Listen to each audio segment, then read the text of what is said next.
Grant, how you doing? I'm doing all about yourself. Doing great. Appreciate you joining us. We've got a good crowd here ready to hear from you. First, I guess you and I were talking earlier, and you had planned to be in another location for this call, and LA traffic had a say in the matter. So why don't we go ahead by start with you giving us kind of the story of your afternoon? So yeah, typically I get home or to the Airbnb around 1:45, 1:30, and I was going to be able to sit down, set it up, and be comfortable in the chat. But then this morning, I had to, for one, I played one-on-ones with Chris Paul and OG Anunoby, and then afterwards I went to go play pickup, and that was with KD, Kyrie, and all those guys. So that's why I'm kind of running late. The pickup ran over. We played more games than I thought we were going to. We normally play like 6 or 7. Played, I think, 10. So now I'm just kind of pulled over on the side of the road and talking to you guys. Hopefully that's not bad or anything right now. No, we appreciate you giving us the time. So we'll go ahead and use the raise your hand function to ask Grant questions. And we're ready we'll start with Gustavo. Hello, Grant. Can you hear me? I can definitely hear you. Great. So how was the hardest part in your transition from college basketball to NBA? What was the toughest way to adapt to the pros? I think the toughest way to adapt is just being able to be on your own. I feel like that's kind of difficult. You don't have the highs and lows. You're focused on you have to be more focused on yourself. Coaches are there for you, yes, but you're also a professional now, so they're not going to walk with you hand by hand, like Coach Barnes did a good job of keeping guys engaged, and also not only keeping guys prepared, but in the NBA you kind of have to be prepared yourself and have confidence in yourself, and that's something that is always difficult. We'll go to Rob. And follow up. And what was? Oh, sorry. Go ahead. Go ahead, Gustavo, with your follow up. No, I was going to say, which was the toughest thing to adapt? Like, what was the biggest difference between college? The biggest thing was pace of the game, probably. The speed, the talent of players. Like, you don't realize how talented these guys are until you're playing against them one-on-one or up close and personal. So I think that's probably the most difficult thing, is understanding the pace of the game. Is 6 seconds less on the clock, as well as the talent that you're guarding. We'll go to Rob Lewis, then Ben McKee. Grant, did you have any, kind of fanboy moments where you're on the court and kind of had to pinch yourself that, I'm really, guarding this guy, or, playing against this guy or with this guy at all? I think that was more so Draymond, because as everyone knows, when I was going through high school, college, he was my favorite player. So the first time I ever wanted to kind of be in that role. So next thing you know, it was definitely a moment for me when I played against him for the first time. I've met him before, so we're playing against him was unique. But every other guy kind of just is a competitor in me, and I'm like, okay, I just want to take on the challenge. So no matter who I was playing, there was a bunch of names where it was like maybe Giannis or Pascal, all those guys. I'm just like, oh, I'm playing against them, cool, and let's just compete and get this win. So it was definitely an interesting time. This is my first time ever playing against KD and all the guys, so him healthy and stuff like that. So that's unique. And Kyrie, I never played this year either. So seeing the shots that they make, how talented of scorers they are, so you have only nothing but respect for them.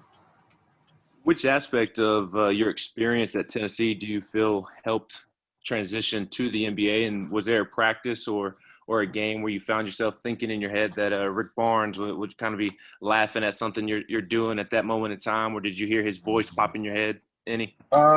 Yeah, I feel like Rick, coach, used to always say I couldn't guard anybody and guard a soul, and then next thing you know, I get labeled as a defender in the NBA. So I think that's the thing that was a funny part to me.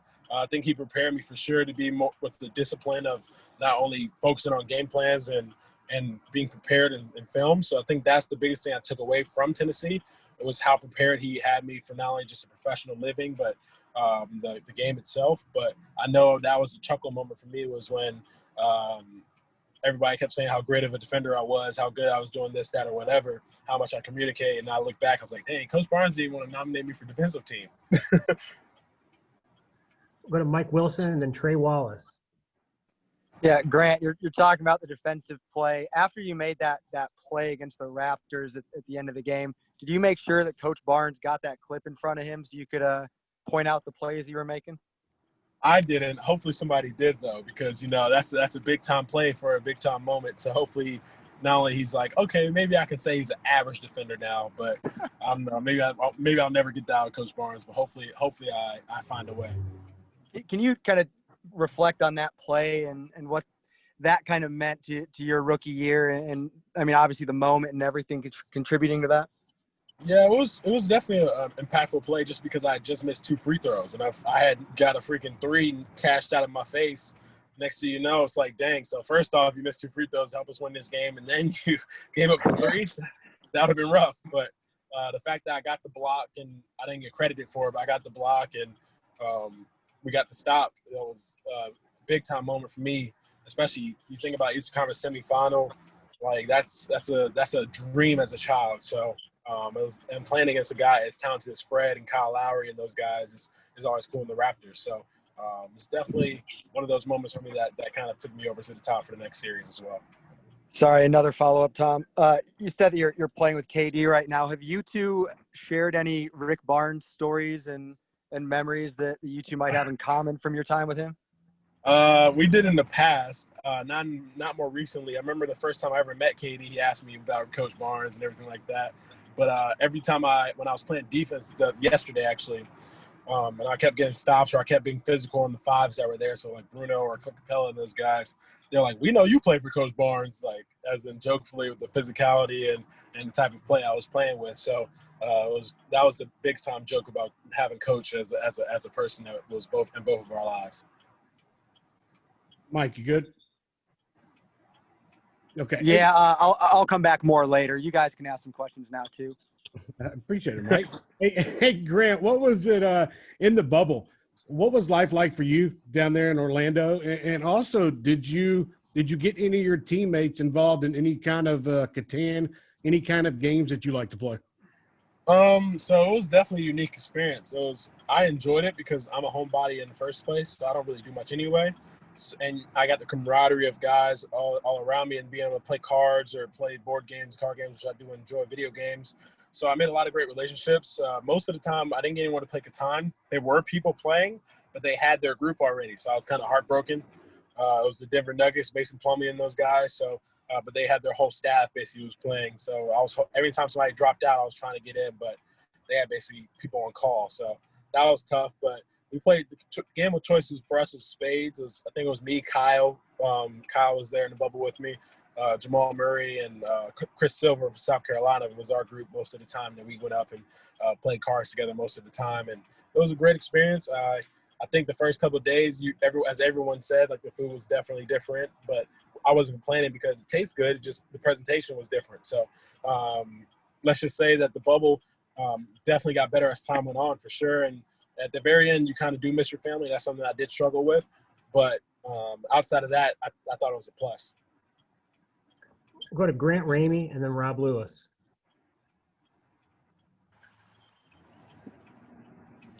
Grant, I guess the connection to this group on the West Coast is Chris Paul, but kind of how.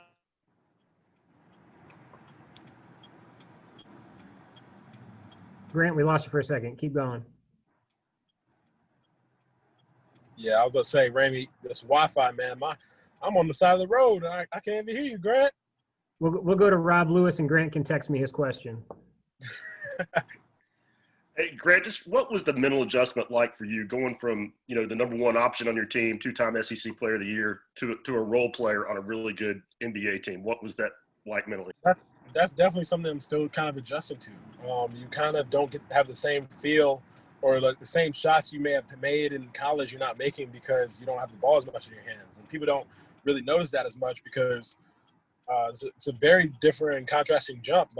And I'm comfortable with it because I move the ball, but in terms of shooting, it definitely was kind of weird because normally you get the chance to feel the ball. You can take your time, and you have the shot. No, any shot's a good shot versus now it's like you have to make the right shot, and if you don't take that shot, it's a bad shot. So that's something you get accustomed to. I'm still kind of learning how to not only just be comfortable with the ball in my hands off a catch and just being able to shoot it then versus taking your time. So that's something that is definitely an adjustment, but I feel like I've gotten better with as time was going on. Mike Wilson and Trey Wallace. Yeah, Grant, I'm obviously the NBA is very good with social justice and talking through a lot of issues in this country right now. How did you kind of develop a voice in some of those things? I mean, I know you're very outspoken when it comes to the WNBA. I know you were very vocal about voting. Like, how did you kind of find your voice in the NBA this year? The way I found my voice was I never lost it. I was fortunate enough to be a rookie on a team where they allowed me to not only speak up but be myself. And let's just say that I always found like stay communicating, communicate guys the right way. They knew it was coming from the right place. I never tried to disrespect anyone. So I think that's the biggest reason why I kind of had a role of not only leadership but communication on the team from when I got there to where I was in the future, and just having a lighthearted mentality and hopefully just bringing some smiles to guys' faces day by day. So I think that's what made the experience so nice for me, especially the transition, because you're going to a whole new team. You never know how it will be. They could make you be quiet, like as your rookie year, you're not supposed to say anything. Most teams.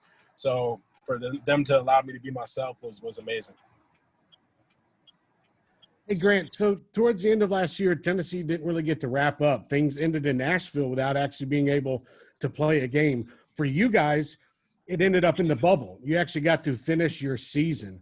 How do you characterize that time from when everything kind of went crazy there in March to when you actually got to the bubble and got to finish it?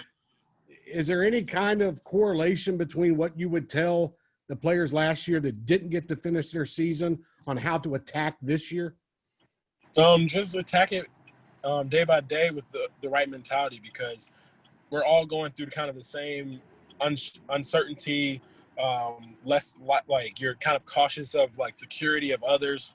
So you just have to go out there and compete, because if you don't, you're going to be thinking about so many things on the outside that you can't really control.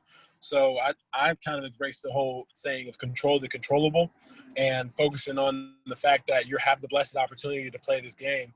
Just make the most out of it, and don't ever kind of be down about it, because it's a fortunate opportunity.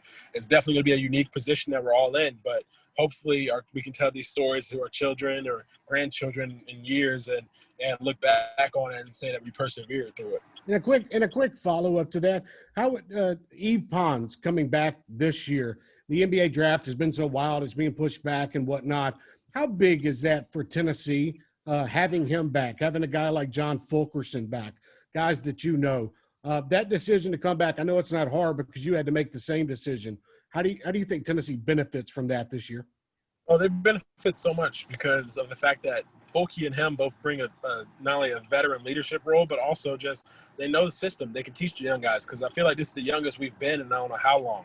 We've usually had a team full of guys who play most of the minutes that are either sophomores, juniors, or even part of, like last year we had Josiah probably was one of the freshmen, as well as Devontae Gaines ticket. But outside of that, we still had Jalen Johnson, we still had Jordan Bowden, Lamonte for a period of time. So Santi having a year of experience is huge for us now. So the whole team hopefully will just be able to not only learn from those two guys, but also grow together as a young team. And they're going to experience some woes throughout the year, but I think the talent that is there, I've watched practice, and I think it's a team to be really excited about. And lastly, like when you think of Yves, like as a defensive player, he anchors that defense, as well as Fulke with his athleticism and his expansion on the offensive game and his role. I'm just excited to see how they perform, because Keon Johnson's a talented kid.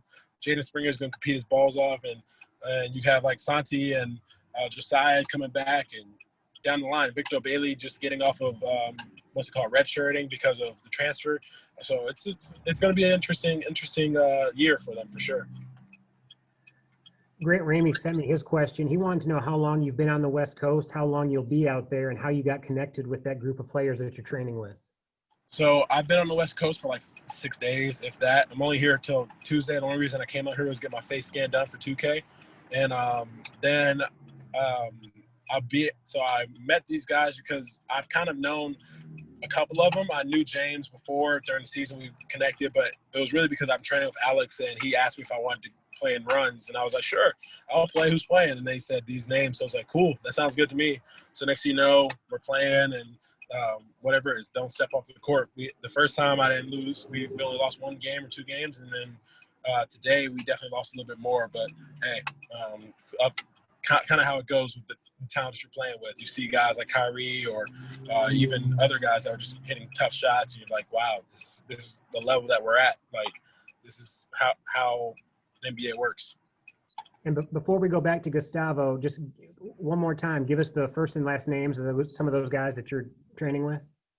So Kevin Durant, Kyrie Irving, James Harden. Yesterday was Clint Capella, Bruno Fernando, Trae Young, Kevin Herter, basically the whole Hawks team, DeAndre Hunter.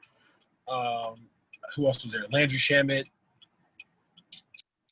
Ty Jerome, Quincy Pondexter, Dante Exum. Who am I missing? There's a lot of them. There's a bunch more. I know that for sure. Who was it today? I wonder who was it today. Oh, Christian Wood, Svi Matu, I don't know how to say his full name, from Detroit, as well as Frank Ntilikina, Eve's friend, who I actually laughed about with talking about Eve going back. We actually had a good conversation about that. So that was that's basically the full group. All right, now to Gustavo and Mike Wilson. Grant, why do you see your role into Brad Stevens' team? You know, he's very tactical coach. How do you see your role and your fit into his team, and how you see when he arrived to the Celtics, how he felt into the team? Well, I think my role is whatever he tells me it is. Last year it was just being a guy that kind of did everything for us, whether it was defending or knocking down open shots or just being there and being a great energy guy off the bench and always being ready in my role. So I think the role for him is just be myself, and what I do is kind of like a Swiss Army knife, just being reliable in whatever you need, whether you need to cut something or if you need to screw something in, yada yada yada. So I think that's my role. And then as a coach, he's a great, tremendous person. That's the first thing I say. He's genuine, kind-hearted soul, and he also knows what he's talking about on the court. So that helps also too. Grant, obviously you and John Fulkerson are close friends, roommates, and everything. What was it like seeing John Fulkerson play the way that he did last year, the way that people have always talked about him being able to, and how much of that did you get to see and enjoy? And honestly, it almost made me tear up. Like seeing Fulky not only persevere from what he was after his injury and seeing how he's performing now. Like we all knew he was capable. So the fact that he's kind of expanded his role and being more confident in himself, that honestly means the world to not only me, but I feel like everyone around in Knoxville and the community. And even Coach Barnes probably teared up seeing how Fulky was playing. And I think that everyone's happy for him and hoping that he repeats his success, because honestly, he's projected to be first team SEC. I think he'd be SEC Player of the Year. Like I think that's capable and something that he could possibly do. So putting my confidence and betting my money on Fulky and just betting my money on Tennessee as a team. Would he be smart then to try to come back for a 6th year and win back-to-back awards to match you? if he did that and just to get the back-to-back awards, I'm throw my hat off to him. But he's definitely be an old fart by then. I'm gonna call him oldie. That was a bad joke. I know you were navigating your rookie season last year with the Celtics, but what was it like to keep up with Tennessee and watch Tennessee games? And do you feel like you can relate to Vol fans in terms of the roller coaster of emotions during the game? Oh, absolutely. I relate to Vol fans for sure, especially when it comes to basketball, football, softball, soccer, everything. I'm over here screaming at the TV, even though I know the people, which is kind of weird because when you're there, you kind of are focused more so on the sport yourself, and you're kind of like in more of a cheerful role. You're more so like, come on, commending people and like saying you're doing well, doing this. And now I'm out here, me and Josh Dobbs were over here screaming at the TV, watching the game. And I was like, oh, we need to be better. I used to be us. People used to scream at us the whole time. So I think that's the unique point of switching over from being a player to more so a fan now. Trey Wallace. Hey Grant, you and Carson Edwards ever talk about that game, man? And that ghost call at the end? Anytime we have somebody bring it up or something like that, we always joke about it, but he always says like, not to expose anyone, but the ball definitely went off his foot before it went out of bounds. so we shouldn't have had the ball to get the foul anyway in the first fourth quarter period or in regulation. So we definitely joke about that. And hey, he ended up having a tremendous March Madness run, which helped him get drafted by the team that we're on. So we wouldn't be in this position if it didn't happen. So I laugh at it and we talk about it, but it's definitely still heartbreaking every now and again when you close the door, you're not with them anymore. You're like, dang, like we could have gone on and maybe move further. Grant, we know when you were still a student athlete here, you enjoyed going to volleyball matches, soccer matches, supporting all the other teams on campus. In just a little while here at 6 o'clock Eastern, our soccer program is going to play South Carolina at home for a chance to win an SEC Eastern Division title. Just wanted to know if you had a message for the soccer program tonight.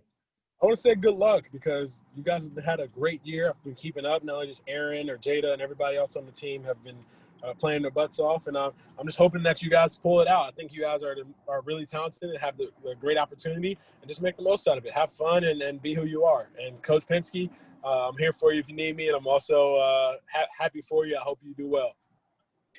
Hey, Grant, if you need somewhere to listen to the game, tune in to 90.2 The Rock. We'll be broadcasting the game if you need to hear. Oh, yeah, for sure. I'll tune in if I'm about to go to lunch right now with Taco Fall and somebody from my agency. But hopefully the game will still be going and I can be able to tune in while I'll tune in during lunch. Might as well. Well, Grant, listen, we really appreciate you joining us, and everybody in Knoxville is proud of you. I've been following you and the Celtics all year, and we just appreciate you giving us some time. And so you have a great rest of the day and a great weekend. Thank you. You guys as well. Great seeing you guys or talking to you guys, and I hope to see you guys soon. Thanks, Grant. I miss you. Miss you too. Bye, y'all. Thank you, Tom, for setting that up. Yep, appreciate you guys. Thank you, Have a great Tom. weekend. I had to do my promotion. I had to.